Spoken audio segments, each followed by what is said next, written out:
Hi പ്യാരെ വെച്ചുവാന സാറാണ്. എല്ലാ മക്കളും അടിപൊളിയല്ലേ? യെസ്, നമ്മുടെ പബ്ലിക് പരീക്ഷയ്ക്ക് വേണ്ടി എല്ലാ മക്കളും അടിപൊളിയായിട്ട് തയ്യാറായിക്കൊണ്ടിരിക്കുകയാണ്. അപ്പൊ നമുക്ക് ഇതുവരെയുള്ള ഭാഗങ്ങളൊക്കെ റിവിഷൻ ചെയ്യാൻ വേണ്ടിയിട്ടുള്ള ടൈം ആയിട്ടുണ്ട്.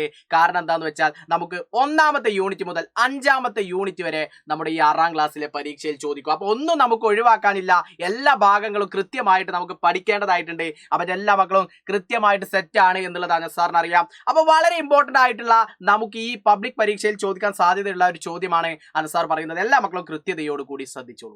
അപ്പൊ നമുക്ക് നോക്കാം എന്താണ് ക്വസ്റ്റ്യൻ എന്നുള്ളത്. നമുക്ക് നോക്കാം. ഇതെല്ലാം മക്കളും നോക്കൂ. നീലി ചിടിയ. അപ്പൊ നമുക്കറിയാം നീലി ചിടിയ എന്നുള്ളത് ബ്ലൂ ബേർഡ് ആണ്, അഥവാ നീലപക്ഷിയാണ് എന്നുള്ളത് നമുക്ക് എന്ത് ചെയ്യാൻ പറ്റും, അറിയാൻ വേണ്ടിയിട്ട് സാധിക്കും. ബ്ലൂ ബേർഡ് അല്ലെ, ശ്രദ്ധിച്ചോളൂ. ബ്ലൂ ബേർഡ് അല്ലെ, ബ്ലൂ ബേർഡ് ആണ്. ബ്ലൂ ബേർഡ് എന്നതുകൊണ്ട് ഉദ്ദേശിക്കുന്നത് എന്താ, നീലപക്ഷി അല്ലെ, blue bird. Okay, blue bird നീലപക്ഷിയാണ് ബ്ലൂ ബേർഡ് എന്ന് പറഞ്ഞു കഴിഞ്ഞാൽ അല്ലെ.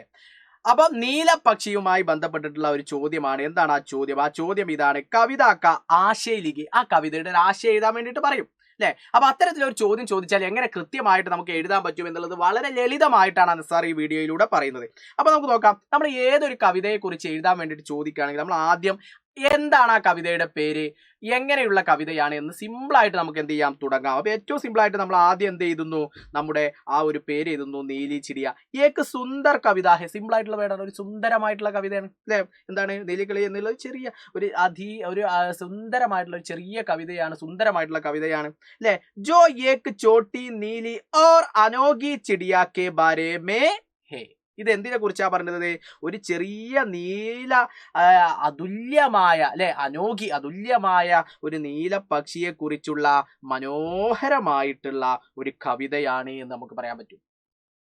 അപ്പൊ നീലി ചിടിയ ഏക്ക് സുന്ദർ കവിത ഹേ ജോ ഏക്ക് ചോട്ടി അല്ലെ, ചെറിയ, Neeli or Anokhi ചിടിയ K ബാരേ may ഹേ. ഒരു വിചിത്രമായ അല്ലെങ്കിൽ എന്താണ് ഒരു അതീതമായ എന്നൊക്കെ നമുക്ക് എന്ത് ചെയ്യാൻ പറ്റും, പറയാൻ പറ്റും. എന്നിട്ട് നമുക്ക് പറയാൻ പറ്റും യഹ് ചിടിയ ആസമാൻ സെ ഉത്തർത്തി ഹേ.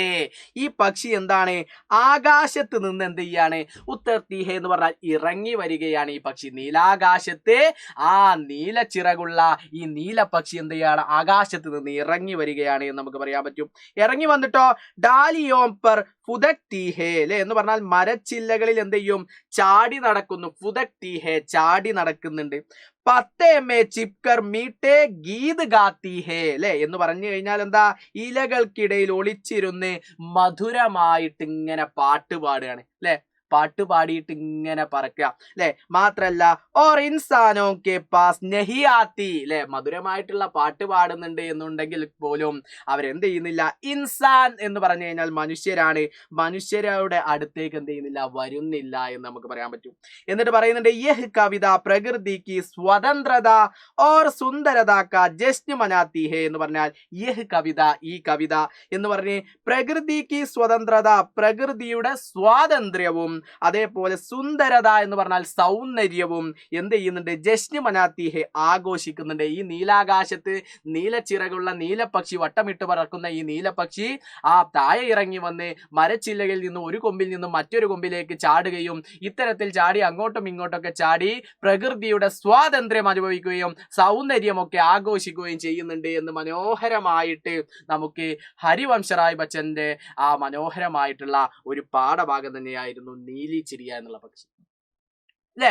വളരെ സുന്ദരമാണല്ലേ. നമ്മൾ ഈ കവിത ഒക്കെ അടിപൊളിയായിട്ട് ലൈവിലൊക്കെ എടുത്തതാണ്. അപ്പൊ നമുക്ക് ഈ പബ്ലിക് പരീക്ഷയിൽ എന്തായാലും നീലി ചിടിയ എന്നുള്ള ഈ പാഠഭാഗത്തിലെ ഒരു ചോദ്യം ഉണ്ടായിരിക്കും. അത് മോസ്റ്റ് ഇമ്പോർട്ടന്റ് ആയിട്ട് ചോദിക്കാൻ സാധ്യതയുള്ള ചോദ്യം ഇതിന്റെ ഒരു ആശയം തന്നെയാണ് അല്ലെ. നമുക്ക് ഇനി അങ്ങോട്ട് 7ാം ക്ലാസ്സിൽ 8ാം ക്ലാസ്സിലൊക്കെ ഒരു കവിതയുടെ ആശയം എന്തായാലും നമുക്ക് പരീക്ഷയിൽ ചോദിക്കും.